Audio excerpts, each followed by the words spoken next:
doing checks on the exhaust system and the air pump system. I'll show you this in a minute, where I was trying to measure back pressure on the exhaust system. And to make a long story short, I think I have a damaged catalyst. It's not completely blocked, but significant pressure loss.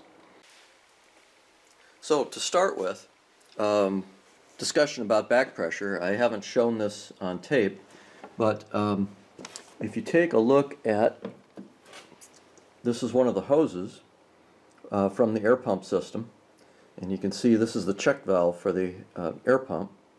That check valve mounts down here to this manifold that comes out of the exhaust manifold. These are the stainless steel tubes where you feed air into each exhaust port.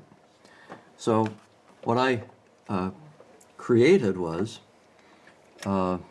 purchased was this galvanized fitting and a brass fitting that would thread in place of the check valve onto the exhaust manifold fittings. And on the opposite end of this hose is a vacuum pressure gauge.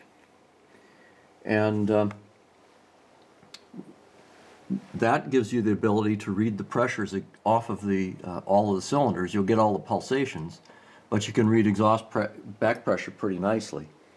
The answer seemed to be, measuring it at the exhaust manifold, that on this gauge you have to average the readings, but essentially I had about 1.5 to 2 psi of back pressure at idle or just off idle, and as you went up in speed, that back pressure tended to increase, but still about in the same range, around 1.5 or 2 maybe, which it's hard to get a clear spec. I've got clear specs that anything, depending on what vehicle you check, anything from about 1 psi to about 3 psi is excessive.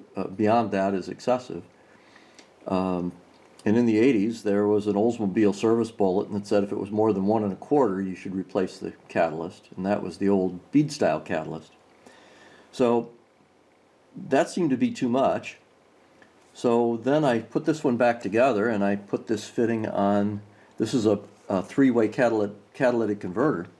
So on the back side, on the opposite side of the engine, there's a tube that goes down to the center. The catalytic converter has 2 bricks, a front one and a rear one, and it feeds air in also between the catalysts.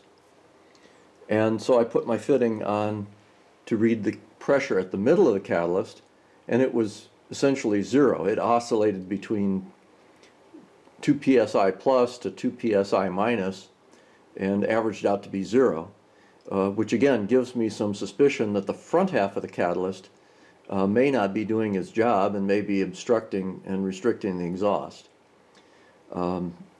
That's a problem that I will have to go dig into.